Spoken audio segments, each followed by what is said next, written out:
Hello good morning, नमस्कार दोस्तों। स्वागत है आपका अपने चैनल निश्चय क्लासेस पे। आशा करता हूँ आप लोग बिल्कुल कुशल मंगल होगे, मस्त होगे। तो आइए 2 अगस्त की करंट अफेयर्स में देखते हैं कि 10 मोस्ट इंपॉर्टेंट क्वेश्चन आज के कौन से हैं करंट अफेयर्स के। पहले प्रश्न के साथ शुरुआत करते हैं। पहला प्रश्न है, कौन सा देश तरंग शक्ति 2024 जो कि पहली बहुराष्ट्रीय वायु अभ्यास है उसकी मेजबानी करेगा। अच्छा, ऑप्शन से पहले मैं आपको बताऊं, इसमें टोटल 30 देश पार्टिसिपेट कर रहे हैं, लेकिन 56 देशों को इसका न्योता भेजा गया था, जिसमें कुछ देशों ने पार्टिसिपेट करने से मना कर दिया। आइए ऑप्शन देखते हैं। ए इंडिया, बी मंगोलिया, सी कजाकिस्तान या डी रसिया। तो ध्यान रखिएगा, इसका सही उत्तर है ए इंडिया। इसी के साथ आपको ध्यान रखना है कि मंगोलिया में अभी हाल काइजेंग एक्सरसाइज हुई है, ठीक है, काइजेंग। तो ये एक्सरसाइज भी कहां हुई है? मंगोलिया में, ये आपको ध्यान रखिएगा। आइए इसके साथ जो भी हाल ही में सारी एक्सरसाइज हुई हैं उन सबकी लिस्ट है, उन सबको देख लेते हैं, फटाफट रिवाइज कर लेते हैं। जैसे कटलस एक्सरसाइज, ध्यान रखिए, कटलस एक्सप्रेस एक्सरसाइज। तो इसमें आईएनएस तीर ने पार्टिसिपेट किया था हमारे, और 16 कंट्रीज ने इसमें पार्टिसिपेट किया था। कहां हुआ था? पोर्ट विक्टोरिया, जो कि कहां स्थित है? सिचलीज में। वहीं लेमिटे एक्सरसाइज इंडिया और सिचलीज के बीच में होती है। कहां हुई था? सिचलीज में। दोस्ती एक्सरसाइज इंडिया, मालदीव, श्रीलंका, 3 देशों के बीच में होती है। इस साल मालदीव में आयोजन हुआ था। उसी के साथ ध्यान रखिएगा, समुद्र लक्ष्मण एक्सरसाइज इंडिया और मलेशिया के बीच में होती है। इस साल विशाखापट्टनम में हुआ था। सी डिफेंडर एक्सरसाइज इंडिया और यूएसए के बीच में होती है। इस साल पोर्ट ब्लेयर में हुआ था। पोर्ट ब्लेयर कहां है? आप मुझे कमेंट बॉक्स में बताइए, पोर्ट ब्लेयर कहां है।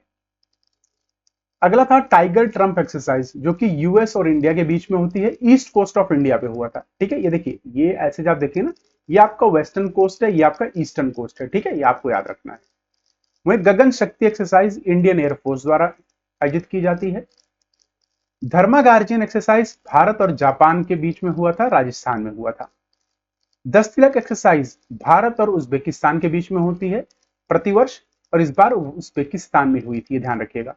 वहीं सागर कवच, इसका सेकंड एडिशन था, जिसमें सभी समुद्री सुरक्षा एजेंसियां भाग लेती हैं, और लक्षद्वीप में इस साल इसका आयोजन किया गया था।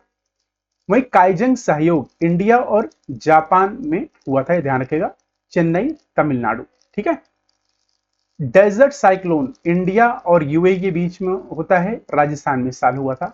वहीं अयोध्यामा एक्सरसाइज इंडिया और थाईलैंड के बीच में होती है। साइक्लोन एक्सरसाइज इंडिया और इजिप्ट के बीच में होती है।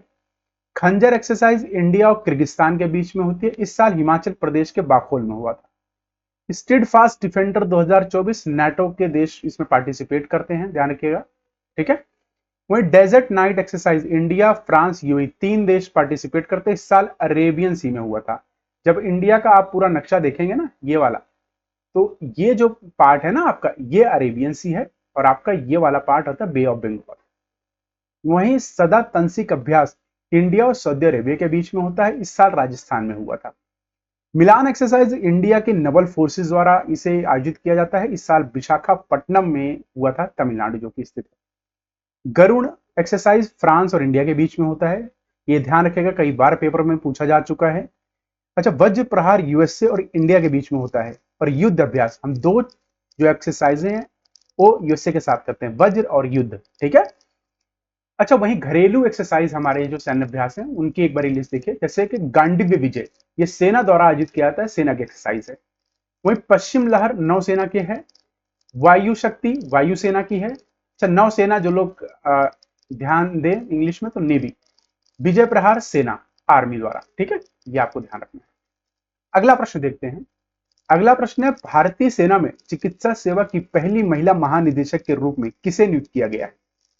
ए रश्मि शुक्ला, बी साधना सक्सेना नायर, सी सुमन कुमारी, या डी सिंधु गणपति।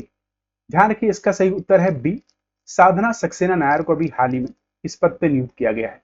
साथ में ये जान लें कि रश्मि शुक्ला को अभी हाल ही में, ठीक है, इनको महाराष्ट्र की डीजीपी बनाया गया है, पहली महिला डीजीपी, ये आपको ध्यान रखना है। वहीं सुमन कुमारी को बीएसएफ में पहली स्नाइपर, महिला स्नाइपर बनी है, ठीक है, बीएसएफ में पहली महिला स्नाइपर। स्नाइपर पता है, लंबी सी बंदूक होती है, निशाना लगाना होता है अपने प्रतिद्वंदी पे।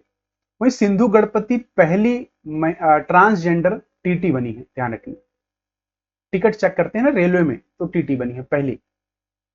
इसी के साथ आइए हाल ही फिलहाल में जो भी नियुक्तियां हुई हैं उनको देख लेते हैं। जैसे सुमन कुमारी, मैंने आपको बताया, बीएसएफ की पहली महिला स्नाइपर बनी है। अनुराग अग्रवाल संसद सुरक्षा के प्रमुख बने हैं। एएम खानविलकर लोकपाल अध्यक्ष बने हैं। Indramani Pandey BIMSTEC secretary general बने हैं। रघुराम अय्यर भारतीय ओलंपिक संघ के सीईओ बने हैं। अनिल कुमार लाहौटी ट्राई के हेड बने हैं। ट्राई की full form telecom regulatory authority of India, ये आपको ध्यान रखना है। ठीक है, किसके अंतर्गत आता है ये मुझे आप कमेंट बॉक्स में बताइए। नवाब सलाम इंटरनेशनल कोर्ट ऑफ जस्टिस के नए अध्यक्ष बने हैं। सिंधु गणपति दक्षिण रेलवे की पहली ट्रांस महिला टीटी बनी है, मैंने आपको जैसा बताया। राष्ट्रीय चिकित्सा आयोग के नए अध्यक्ष अभी हाल ही में नियुक्त किए गए हैं, बीएन गंगाधर। अगला है रश्मि शुक्ला को, मैंने बताया आपको, महाराष्ट्र की पहली महिला डीजीपी बनाई गई है। विकासशील को एडीबी एग्जीक्यूटिव डायरेक्टर बनाया गया है। दलजीत सिंह चौधरी को एसएसबी का डायरेक्टर जनरल। रविंदर त्यागी को पावर ग्रिड कॉर्पोरेशन का सीएमडी।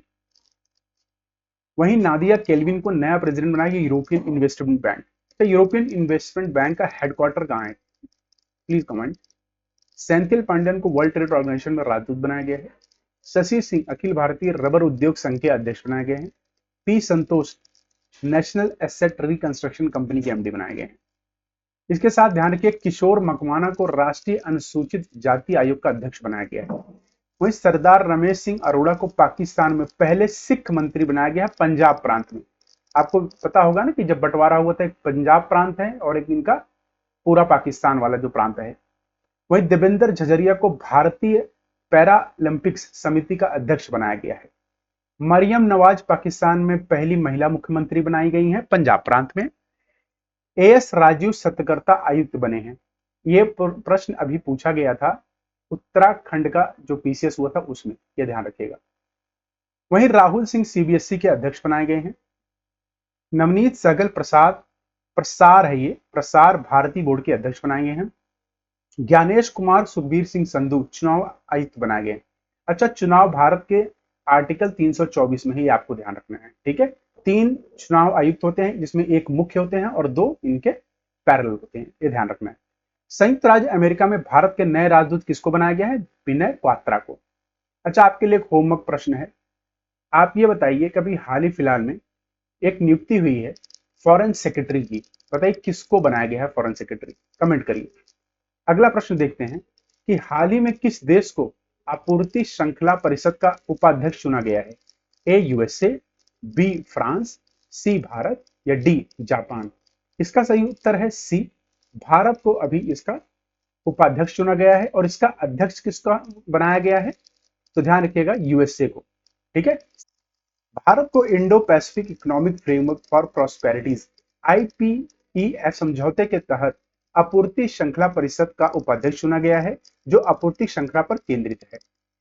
वहीं 14 सदस्य देशों के साथ आईपीएफ ने क्राइसिस रिस्पांस नेटवर्क और लेबर राइट्स एडवाइजरी बोर्ड के लिए अध्यक्ष और उपाध्यक्षों के भी चुनाव किया गया। तो इसमें अध्यक्ष किसको चुना गया, तो ध्यान रखिएगा संयुक्त राज्य अमेरिका को। संयुक्त राज्य अमेरिका के नेतृत्व में आईपीएफ को राष्ट्रपति जो बाइडेन ने 23 मई 2022 को टोक्यो में लॉन्च किया था। टोक्यो कहां, जापान। अगला प्रश्न देखते हैं। अगला प्रश्न है कौन सा देश कृषि अर्थशास्त्रियों के अंतरराष्ट्रीय सम्मेलन की मेजबानी करेगा, ए इंडिया, बी जापान, सी बांग्लादेश या डी श्रीलंका। इसका सही उत्तर है ए भारत, ये ध्यान रखिएगा। ठीक है, इसके साथ इसके मोस्ट इंपॉर्टेंट जो पॉइंट है कि भारत 1958 में आखिरी बार आयोजित होने के बाद आज 67 वर्षों के बाद 2 से 7 अगस्त 2024 तक पूसा संस्थान जो कि नई दिल्ली में स्थित है कृषि अर्थशास्त्रियों के 32वें अंतरराष्ट्रीय सम्मेलन की मेजबानी करेगा। ये आपको ध्यान रखना है। आखिरी बार कब हुआ था, 1958 में। वहीं आईसीएई 2024 का विषय क्या है, तो सतत कृषि खाद्य प्रणालियों की ओर परिवर्तन करना। ध्यान रखें, हर 3 साल में आयोजित होने वाला सम्मेलन विभिन्न भारतीय और अंतरराष्ट्रीय कृषि और आंतरिक संगठनों के सहयोग से international association for agriculture economics द्वारा आयोजित किया जाएगा। कृषि अर्थशास्त्रियों का अंतरराष्ट्रीय सम्मेलन पहली बार 1929 में लियोनार्ड एल्मर्ड द्वारा डोनोव इंग्लैंड में स्थापित किया गया था। इसका उद्देश्य वैश्विक कृषि मुद्दा पर चर्चा करने के लिए शीर्ष कृषि अर्थशास्त्रियों और विद्वानों को एक साथ लाना था। आइए अगला प्रश्न देखते हैं। पेरिस ओलंपिक्स में 50 मीटर राइफल प्रतियोगिता में किस निशानेबाज ने कांस्य पदक जीता? ए सरबजोत सिंह, बी मनु भाकर, सी अभिनव बिंद्रा या डी स्वप्निल कुसाल। तो ध्यान रखिए, स्वप्निल कुसाले ने हाल ही में यह पदक अपने नाम किया है, जो कि पेरिस ओलंपिक हो रहा है 2024 का ग्रीष्मकालीन 33वां है। ध्यान रखिएगा कहां पे हो रहा है? पेरिस में। पेरिस कहां? फ्रांस। ये आपको ध्यान रखना है, ठीक है। इसी के साथ आपको बताओ, सरबजोत सिंह ने इन्होंने भी कांस्य पदक जीता है 10 मीटर मिक्स्ड राइफल में, ठीक है, 10 मीटर मिक्स्ड राइफल में। और साथ में मनु भाकर ने पहला पदक जीता था भारत के लिए, किसमें? इन्होंने भी 10 मीटर राइफल में ही जीता है, ठीक है, वुमेन कैटेगरी में। अभिनव बिंद्रा हमारे टॉर्च बीरर हैं, ये ध्यान रखना है, ठीक है, टॉर्च बीरर ओलंपिक्स के। आइए साथ में ओलंपिक्स का सारा रिवाइज कर लेते हैं। जैसे कि आपको ध्यान रखना है कि सरबजोत सिंह ने पेरिस ओलंपिक 2024 में भारत के लिए दूसरा कांस्य पदक जीता पिस्टल स्पर्धा में। पेरिस ओलंपिक 2024 में महिला की ओर से 10 मीटर एयर पिस्टल स्पर्धा में कांस्य पदक जीता मनु भाकर ने, यानी कि पहला पदक इन्होंने जीता था। वहीं बिल्किश मीर पेरिस में होने वाले 33वें ग्रीष्मकालीन ओलंपिक 2024 में जूरी सदस्य नियुक्त होने वाली पहले भारतीय बने। अभिनव बिंद्रा को 2024 पेरिस ओलंपिक्स के लिए टॉर्च बीरर के रूप में चुना गया। वहीं पेरिस ओलंपिक्स में भारत की महिला ध्वजवाहक पीवी सिंधु हैं। पेरिस ओलंपिक में पुरुष ध्वजवाहक शरद कमल हैं। थॉमस बाक को अंतरराष्ट्रीय ओलंपिक समिति पेरिस ओलंपिक 2024 का अध्यक्ष बनाया गया है। वहीं पेरिस ओलंपिक 2024 का मस्कट ओलंपिक ब्रिज है, ये ध्यान रखना। अगला प्रश्न है, हाल ही में कौन सा संगठन भारत में ठोस अपशिष्ट प्रबंधन के लिए $200 मिलियन का ऋण प्रदान किया है?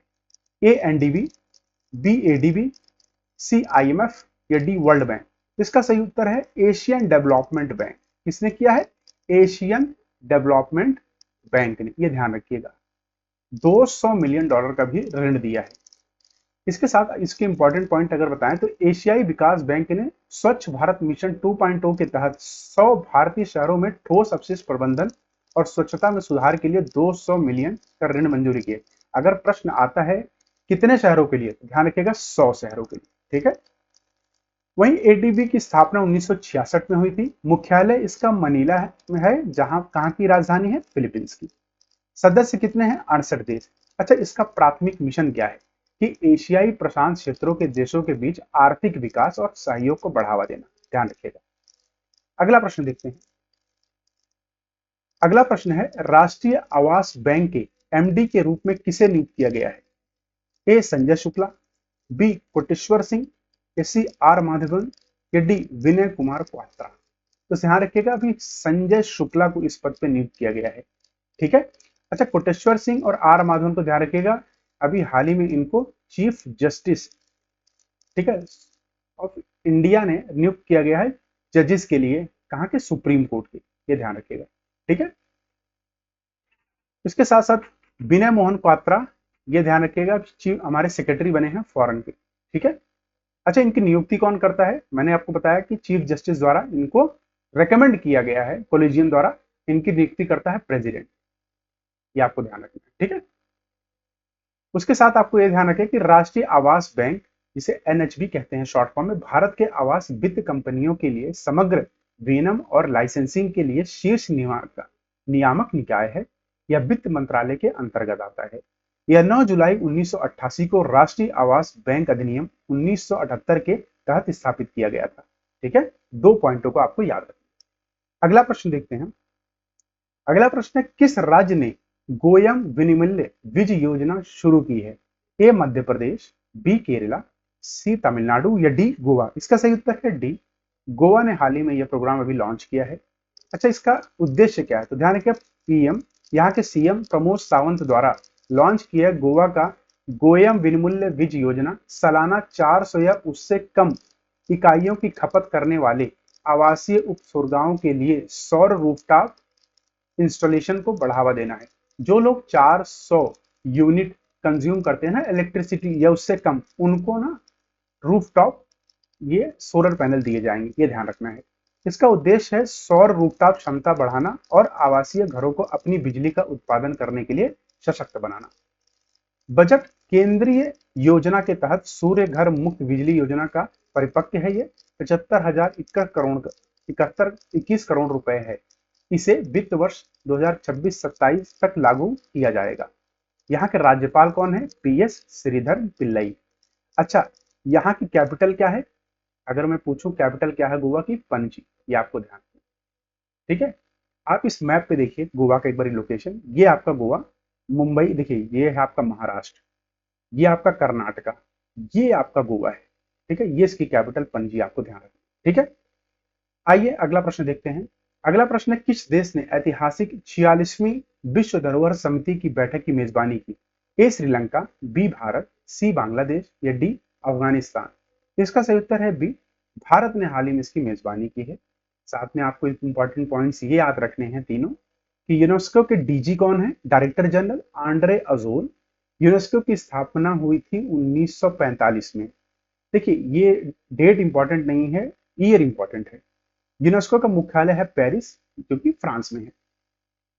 अगला प्रश्न है, विश्व फेफड़े का कैंसर दिवस कब मनाया जाता है? ए 30 जुलाई, बी 5 अगस्त, सी 1 अगस्त या डी 2 अगस्त। इसका सही उत्तर है सी, 1 अगस्त को प्रतिवर्ष हम world lung cancer day celebrate करते हैं। क्यों करते हैं?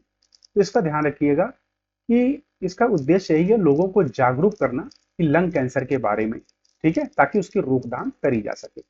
2024 की थीम क्या है? Close the care gap, everyone deserve access to cancer care. ध्यान रखिएगा 2012 में forum of international respiratory society and the international association for the study of lung cancer द्वारा इसको स्थापित किया गया था। कब स्थापित किया गया था? 2012।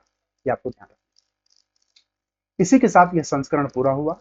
आप सबका धन्यवाद। कल फिर मिलेंगे 3 अगस्त को, ठीक है, नए प्रश्नों के साथ। तब तक अपना ख्याल रखिए। जय हिंद, जय भारत।